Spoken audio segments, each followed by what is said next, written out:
Ya, selamat kembali para penonton. Sempena sambutan Hari Kesihatan Sedunia, kita membawakan topik berkenaan dengan COVID-19 bila akan berakhir. Jadi kalau kita lihat dan kembali kepada sejarah COVID-19 ni, hujung 2019 dia wujud. Tahun 2020 dunia ni seolah-olah terhenti seketika, memberi kesan yang banyak kepada dunia, malah negara kita sekalipun. Dan pada hari ini kes COVID-19 masih lagi dicatatkan. Persoalannya bila dia akan berakhir. Jadi hari ini kita bersama dengan Dr. Hazlina Yahaya, pakar perubatan kesihatan awam bahagian kawalan penyakit Kementerian Kesihatan Malaysia, bersama dengan kami di studio Selamat Pagi Malaysia. Doktor, boleh mulakan mungkin sedikit gambaran situasi COVID-19 di Malaysia sekarang. Silakan doktor. Okey, Assalamualaikum dan salam sejahtera. Terima kasih kerana menjemput saya ke rancangan Selamat Pagi Malaysia. So, untuk makluman semua, sejak 4 minggu yang lepas daripada minggu epid 10 hingga minggu epid 13 minggu lepas, kita telah mula melihat sedikit peningkatan kes, di mana purata kes mingguan minggu epid 10 dalam 200, pada minggu lepas lebih kurang 400 purata kes seharian yang dilaporkan. Namun begitu, kebanyakan kes adalah dalam kategori yang bergejala ringan saja, dan kebanyakan kes yang lebih kurang 95% yang dalam kategori 2 dan ke bawah. Manakala untuk kategori 3 hingga 5 lebih kurang daripada 5%, dan kebanyakannya melibatkan golongan rentan yang mempunyai komorbid seperti darah tinggi, kencing manis dan sebagainya. Kita juga ada melihat kemunculan kluster-kluster baru, tetapi kebanyakannya di tempat-tempat berinstitusi lah, yang berasrama, pusat jagaan dan juga di pusat tahanan. Baik, bercakap berkenaan dengan COVID-19, saya juga ingin menyentuh berkenaan dengan vaksinasi. Jadi status vaksinasi di Malaysia ni sekarang ini bagaimana? Sebab kita tahu itu antara solution kepada COVID-19, iaitu ia dapat membantu daripada ia terus menular di kalangan masyarakat. Jadi statusnya terkini bagaimana, doktor?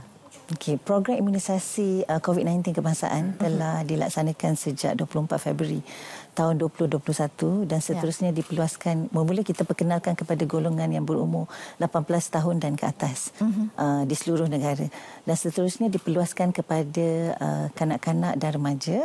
Begitu juga dengan perluasan kepada dos tambahan, dos penggalak pertama dan dos penggalak kedua. So sehingga hari ini kalau kita boleh lihat di KKM Now, untuk rakyat Malaysia yang telah mendapat dos pertama adalah sebanyak 26 juta atau lebih kurang 86%, manakala untuk dos kedua adalah sebanyak 84% ataupun 25 juta. Manakala untuk dos penggalak pertama yang hanya 50% saja, maksudnya dalam lebih kurang 16 juta saja rakyat Malaysia yang telah mendapatkannya, dan untuk dos penggalak kedua hanya 2.5% saja. Tak sampai 1 juta penduduk pun yang telah mendapatkan dos penggalak kedua. Sebenarnya kalau kita tengok dengan kes kita, kalau banding dengan tahun lepas semasa gelombang Omicron melanda negara kita, kes sehari kita laporkan lebih kurang 33,000 sehari tahun lepas, yang paling tinggi. Dan tahun ini kalau ikut, kita tak cecah lagi untuk 1,000 kes sehari. Dan kita percaya ini semua adalah langkah-langkah kesihatan awam yang telah diambil, terutamanya dalam pengambilan vaksin. Dan kita harap peratus yang rendah tu kita dapat tingkatkan lah. Sebab sekarang kalau ikut Perkeliling Ketua Pengarah Kesihatan pada 19 Januari tahun ini, kita dah perluaskan skop untuk pengambilan vaksin, di mana kanak-kanak berumur 5 dan ke atas dah boleh mengambil dos penggalak pertama. Berdasarkan data-data yang kita dapat baca pada hari ini, doktor, data yang doktor terangkan sebentar tadi, apakah possibility ataupun kemungkinan untuk kita memutuskan jangkitan ini berdasarkan data-data empirical tersebut? Okey, saya sebutkan tadi kemunculan kluster-kluster baru. Terutamanya di institusi lah, dan kita tahu sekarang musim persekolahan, di mana ada banyak aktiviti-aktiviti di bulan Ramadan ini, di mana perkumpulan berlaku. So sekiranya ada seseorang individu itu bergejala, dia akan menyebabkan perbakan dalam especially komuniti yang sebegitu dalam institusi. So itu yang kita nasihatkan kepada orang ramai, terutamanya institusi-institusi, untuk menjalankan saringan bergejala. Sekiranya ada yang individu bergejala, perlu dijalankan saringan atau ujian segera. Dan seperti di institusi seperti Tadika, Taska dan sebagainya, ibu bapa perlu memainkan peranan untuk tidak menghantar anak ke sekolah sekiranya mereka bergejala, dan seterusnya menjalankan ujian. So kita percaya jika semua masyarakat bertanggungjawab menjaga diri sendiri dan juga keluarga, rantaian ataupun penularan COVID-19 itu dapat kita putuskan. Baik, bercakap berkenaan dengan wujudnya kluster-kluster sekarang ini kan, bagaimana sebenarnya amalan kehidupan, gaya hidup juga sebenarnya memberi kesan pada perkara itu? Maksudnya mungkin ada tips daripada doktor sendiri untuk kita memastikan selain daripada disiplin tadi, untuk kita memastikan ianya terputus, tidak menular di kalangan masyarakat. Itu yang kita perlu amalkan trace, maksudnya test. Maksudnya bila bergejala, jalankan ujian dan masukkan keputusan ujian dalam aplikasi MySejahtera. Seterusnya lakukan isolasikan diri dan inform, maksudnya maklumkan kepada sanak saudara, rakan handai yang merupakan kontak rapat untuk mereka juga memantau diri mereka sama ada bergejala atau tidak. Sekiranya mereka bergejala, janganlah pergi ke mana-mana kan. Sebab dalam musim sekarang, bila mereka bercampur dengan masyarakat lain, penularan COVID itu akan berlaku dengan lebih cepat. So sebenarnya setiap individu perlu menjalankan pemantauan diri, bertanggungjawab atas diri sendiri supaya COVID-19 itu tidak menular dan dapat memutuskan rantaian jangkitan tadi. Mungkin di peringkat KPM, di peringkat kementerian sendiri, mungkin ada cadangan penambahbaikan SOP yang perlu dilakukan oleh kerajaan? Kita baru saja menjalankan perbincangan bersama dengan sektor-sektor pendidikan, di mana kita rasa ada beberapa langkah yang perlu diperketatkan semula. Seperti yang saya sebutkan tadi, saringan gatekeeping ataupun saringan berjala. Seterusnya memastikan aktiviti, sekiranya kluster berlaku, tidak ada aktiviti perkumpulan diadakan buat masa ini. Kita tidak menghalang untuk aktiviti perkumpulan diadakan, tetapi sekiranya ada yang bergejala ataupun yang berisiko untuk menularkan jangkitan, sepatutnya aktiviti itu dikekang. Untuk penambahan SOP baru, kita masih sebenarnya dengan SOP sedia ada, cuma kita nak perkukuhkan dalam kalangan masyarakat, terutamanya bila nak menjelang Hari Raya nanti. Baik, secara kesimpulannya doktor, adakah ianya akan berakhir dan bilakah ianya akan berakhir?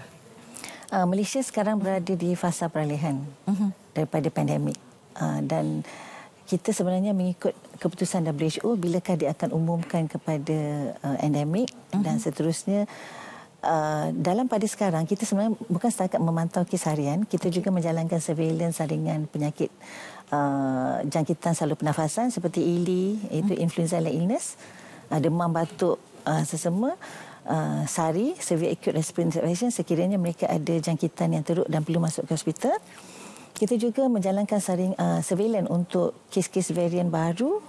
Alhamdulillah kita tak ada varian baru XBB 1.16 sekarang. Alhamdulillah. Dan kita juga menjalankan saringan air kumbahan, wastewater surveillance untuk tengok ada tak COVID-19 virus dalam air kumbahan. Dan kita harap dengan semua tindakan ini KKM dapat mengekang penularan jangkitan COVID-19 dalam Malaysia. Di peringkat antarabangsa pula, bagaimana doktor melihat situasi secara keseluruhannya? Contoh US sendirilah pada 11 Mei nanti mereka akan umumkan keluar daripada tahap kecemasan, dan kalau kita tengok banyak negara dah tidak lagi melaporkan kes harian. Contoh kita sendiri pun kita dah mula melaporkan kes secara mingguan di KKM Now, dan Ketua Pengarah Kesihatan sendiri melaporkan secara 2 minggu sekali.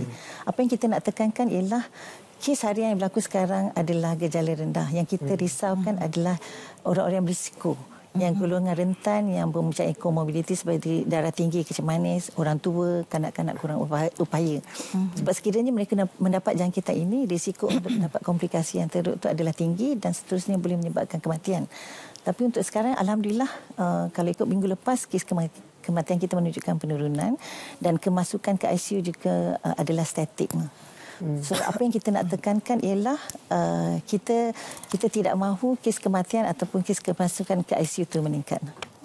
Okey, itu dia sedikit perincian daripada Dr. Hazlina Yahya, pakar perubatan kesihatan awam, bahagian kawalan penyakit Kementerian Kesihatan Malaysia, berkaitan dengan COVID-19, bila akan berakhir. Ini adalah topik sempena dengan Hari Kesihatan Sedunia, yang mana untuk kita memperingatkan kepada semua, bukan sahaja COVID-19, malah kes denggi juga dilaporkan di Malaysia semakin meningkat. Jadi perlu persediaan daripada kita perlu langkah berjaga-jaga, perlu jaga kesihatan dan juga jaga kebersihan untuk kita kurangkan risiko mendapat penyakit-penyakit ini. Ya, insya-Allah itu dia. Terima kasih sekali lagi kita ucapkan kepada Dr. Fazlina. Terima kasih banyak doktor. Baik,